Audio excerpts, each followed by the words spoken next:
Today we will discuss about another topic that is evaporation. ये आपके chapter का last topic है कि इवेपोरेशन क्या होता है और इवेपोरेशन को इफ़ेक्ट करने वाले कौन कौन से फैक्टर्स हैं. So the last topic is evaporation.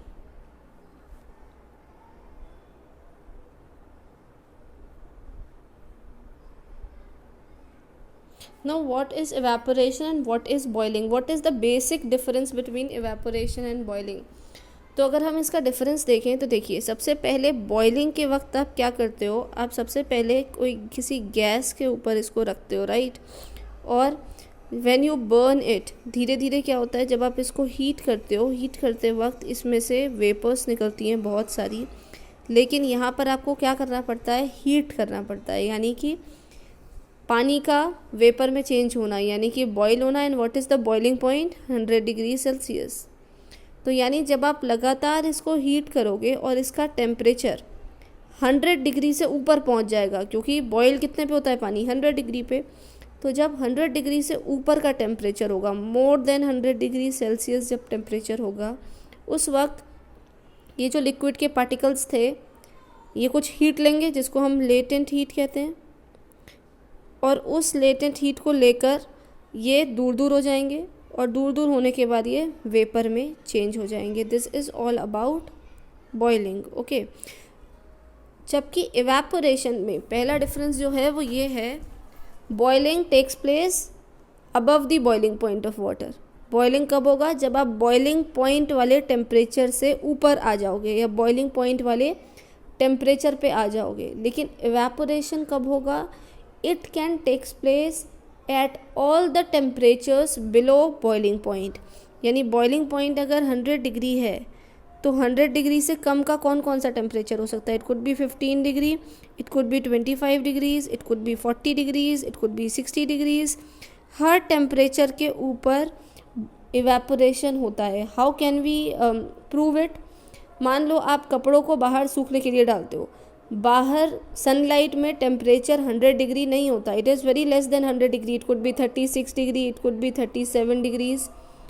इस टेम्परेचर पे भी कपड़े सूख जाते हैं. वाई, बिकॉज जो उसके अंदर लिक्विड था वो गैस में चेंज हो गया.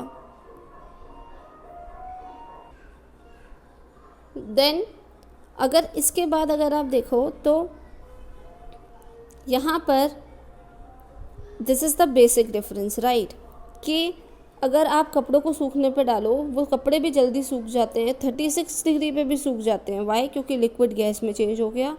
Below the boiling point, boiling point से कम के टेम्परेचर पर भी ये काम हो सकता है. और उस वक्त हम उसे बॉइलिंग नहीं कहते, उस वक्त हम उसे इवेपोरेशन कहते हैं. तो सबसे पहला difference if I write between boiling and evaporation, boiling takes place at or above the boiling point of water, that is 100 degree Celsius. जबकि evaporation जो है, evaporation takes place at a certain temperature which could be at any temperature. किसी भी temperature पे हो सकता है evaporation below the boiling point. Clear? Now if we talk about the second difference, second is boiling is a bulk phenomena. Boiling is bulk phenomena, while evaporation is a surface phenomena. Okay, so what is the difference in it? Let's see that.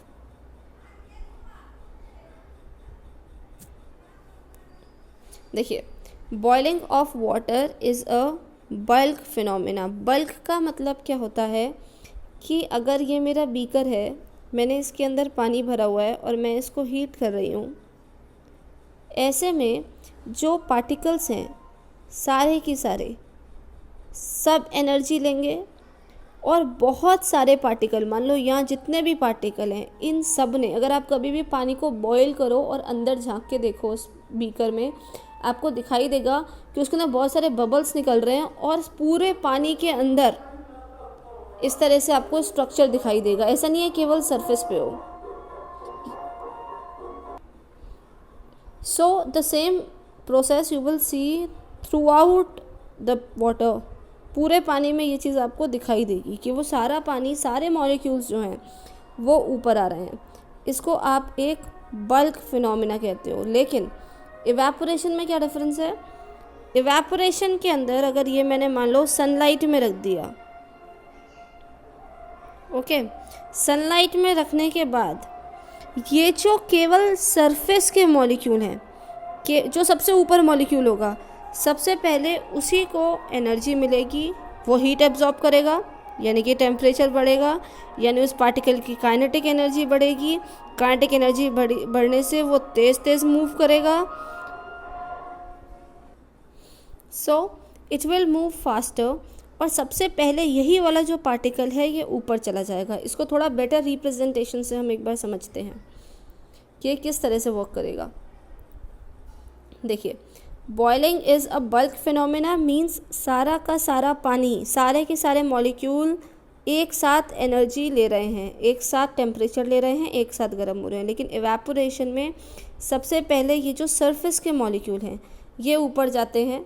मान लो अगर ये मेरा beaker है, कभी अगर आप एक पानी, आज आप एक काम करना है, कटोरी में पानी लेना और उसे सनलाइट में रख देना, mark the level of water when you place it outside, और 2 घंटे बाद उसका लेवल मार्क करना। यू विल सी कि अगर पहले पानी इतना था तो अब पानी थोड़ा कम हो जाएगा, यानी जो पानी पहले इतना था अब वो पानी इतना कैसे हो गया?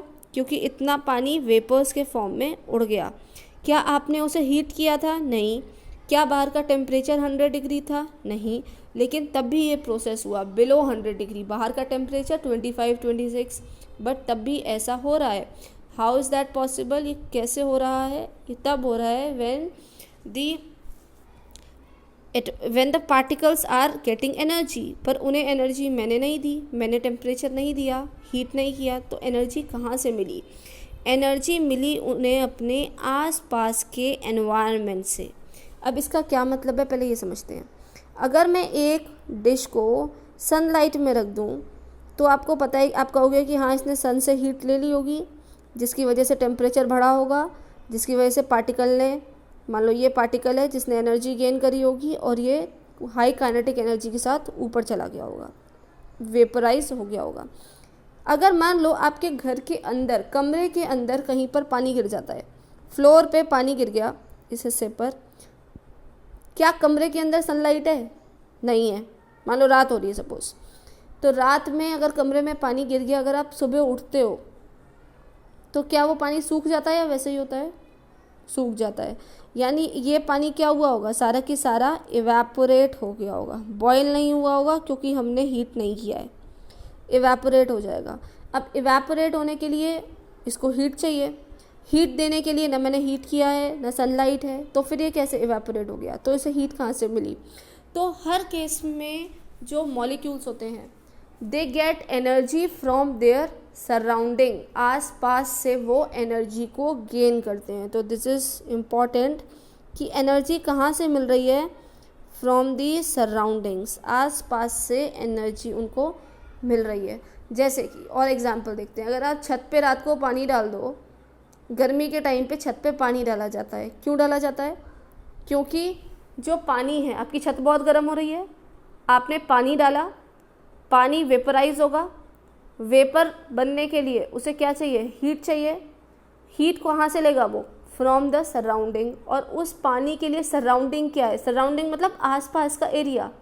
आसपास का एरिया क्या है? छत है, छत गर्म है, छत की हीट लेकर, रूफ की हीट लेकर वो पानी इवेपोरेट हो जाएगा, और छत से हीट चली गई तो छत कैसी हो जाएगी? ठंडी हो जाएगी। सेम एग्जाम्पल, अगर आप कभी बहुत ज़्यादा स्वेटिंग कर रहे होते हो, आपको स्वेटिंग होती है, तो स्वेटिंग होने के बाद पसीना आ गया, आप खेल के आते हो, आपको पसीना आ गया, पसीना आने के बाद, स्वेटिंग होने के बाद आपको ठंडा फील होता है थोड़ी देर बाद। क्यों? क्योंकि जो स्वेटिंग आपकी बॉडी पे हुई है, जो वाटर ड्रॉपलेट्स हैं, स्वेट की ड्रॉपलेट्स आपकी बॉडी के ऊपर हैं, वो इवेपोरेट होंगी। इवेपोरेट होने के लिए उन्हें हीट चाहिए, और हीट वो कहाँ से लेंगी? From the surrounding. और सराउंडिंग क्या है उनके लिए? हमारी बॉडी। बॉडी से जब हीट ले ली तो बॉडी क्या हो जाएगी? ठंडी हो जाएगी। जब भी किसी चीज़ से हीट ली जाती है तो चीज़ ठंडी हो जाती है। आपने उससे हीट ले ली यानी कि उसका टेम्परेचर कम कर दिया, टेम्परेचर कम कर दिया यानी कि वो ठंडा हो गया। सेम व्हेन यू प्लेस, आपके पास नेल पेंट रिमूवर होता है, अगर आप उसे हाथ पे डालो तो कुछ देर बाद उस जगह पे बहुत ठंडा महसूस होता है। क्यों? क्योंकि वो जो आपने नेल पेंट रिमूवर डाला था वो इवेपोरेट हो गया, एकदम वो गायब हो जाता है और आपका हाथ ठंडा हो जाता है, वो इवेपोरेट हो गया। इवेपोरेट होने के लिए उसे क्या चाहिए? उसे हीट चाहिए। और वो हीट कौन से फॉर्म में है? वो हीट उसने कहाँ से ली? वो हीट उसने ली फ्रॉम दी सराउंडिंग्स। ओके, तो सारा कंसेप्ट इवेपोरेशन का सराउंडिंग्स पे बेस्ड है। एक मटका जो होता है, एक पिक्चर जो होता है, वो ठंडा पानी देता है। क्यों? क्योंकि उसके पूरे सरफेस पे छोटे छोटे पोर्स होते हैं, छोटे छोटे छेद होते हैं। पूरे आपके एक पिक्चर के सरफेस पे छोटे छोटे पोर्स हैं। इस पोर्स से क्या होता है? पानी बाहर की तरफ यहाँ इकट्ठा हो जाता है पूरे पोर्स में। अब इस पानी को इवेपोरेट होना है। इवेपोरेट होने के लिए इसे हीट चाहिए। हीट कहाँ से लेगा? ये फ्रॉम द सराउंडिंग। और यहाँ जो पानी है उसके लिए सराउंडिंग क्या है? अंदर भरा हुआ पानी। अंदर वाले पानी से उसने हीट ली और इवेपोरेट हो गया। अब जैसे ही उसने हीट ली तो अंदर का पानी ठंडा हो गया। तो इस तरह से मटके का पानी भी ठंडा होता है। These are the different applications on which evaporation, these are the different applications of evaporation. Now the same thing is telling you here, same चीज़ यहाँ पर बताई गई है। अगर आप ये देखो और सनलाइट की प्रेजेंस में अगर आप इसको हीट करोगे, हीट करने से क्या होगा कि आपके, अगर ये मान लो ये सारे के सारे आपके मॉलिक्यूल्स हैं पानी के, ठीक है, पानी के अंदर बहुत सारे मॉलिक्यूल्स आपस में जुड़े हुए हैं ये इस तरीके से, ठीक है। इनके जुड़े होने के बाद जैसे ही सनलाइट से इनको हीट मिली, सबसे ऊपर कौन सा है? अगर ये बीकर है मेरा, तो सबसे ऊपर वाला पार्टिकल ये वाला है। ये क्या करेगा? सारी हीट ये लेगा, क्योंकि इवेपोरेशन क्या है? सरफेस फिनोमेना है। सबसे पहले ऊपर वाले को पकड़ेगा। सरफेस फिनोमेना होने की वजह से इसने हीट ले ली, और हीट लेने के बाद यहाँ पर सारा की सारा इसका क्या हुआ? टेम्परेचर बढ़ा। टेम्परेचर बढ़ने से इसकी काइनेटिक एनर्जी बढ़ी। काइनेटिक एनर्जी से इसमें मोशन हुआ, ये तेज़ तेज़ मूव करने लगा। और जब ये बहुत तेज़ मूव करने लगा, इसके जितने भी ये इससे जुड़ा था, इससे जुड़ा था, इससे जुड़ा था, इससे जुड़ा था, ये सारे टूट गए और ये एकदम अलग हो गया। अलग होने के बाद ये वाला अलग हो गया, तो now it can go up, ये ऊपर चला गया और पानी का लेवल थोड़ा सा कम हो गया। अब नेक्स्ट ये वाला है, इसको हीट मिलेगी, इसका टेम्परेचर बढ़ेगा, काइनेटिक एनर्जी बढ़ेगी, ये तेज़ तेज़ मूव करेगा, मोशन बढ़ेगा इसका, और मोशन बढ़ने के बाद ये भी क्या करेगा? ऊपर चला जाएगा। इससे सारे बॉन्ड्स टूट जाएंगे इसके और ये बाहर चला जाएगा। इसीलिए हम इवेपोरेशन को सरफेस फिनोमेना कहते हैं। जबकि बॉइलिंग में क्या है? बहुत सारे मॉलिक्यूल्स एक साथ ऊपर चले जाते हैं। That is why this is known as surface phenomena, जबकि boiling is known as bulk phenomena. Same चीज़, एक और एग्जांपल, जब कपड़े धोते हैं हम, कपड़े धोने के बाद जब हम उन्हें बाहर सुखा रहे हैं तो वो जल्दी सूख जाते हैं। रीज़न बीइंग, हमने हीट नहीं किया तो बॉइलिंग नहीं हो रही। जो प्रोसेस हो रहा है उसका नाम है इवेपोरेशन। इवेपोरेशन का मतलब surface particle below boiling point vapour में बदल जाएंगे। यहाँ से हीट मिली, जो सबसे ऊपर पार्टिकल होगा, मान लो ये पार्टिकल सबसे ऊपर है, ये वाला, इस पार्टिकल ने टेम्परेचर ले लिया, इसका टेम्परेचर बढ़ा, काइनेटिक एनर्जी बढ़ी, मूव किया और इवेपोरेट हो गया। अभी तो यहाँ सन से मिल रही है। अगर मान लो रात को मैंने कपड़े सूखने डाले तो ये कहाँ से लेगा? फ्रॉम दी सराउंडिंग, और इसका आसपास क्या है? और इसीलिए रात में अगर कपड़े आप ऊपर से उतार के लाओ तो थोड़े से ठंडे होते हैं। क्यों? क्योंकि इस कपड़े से और अपने आसपास की एयर से ये सारे की सारी हीट को एब्जॉर्ब कर लेता है। Same thing when you are having a canal, कोई पॉन्ड है तो वहाँ पर भी हीट जाएगी, और एक पार्टिकल, ये दिख रहा है वाइट कलर का, ये पार्टिकल क्या करेगा? इसने हीट ली यहाँ से, सबसे पहले यहाँ था, इसने हीट ली, टेम्परेचर को बढ़ाया, काइनेटिक एनर्जी को बढ़ाया, और उसके बाद ये इवेपोरेट हो गया।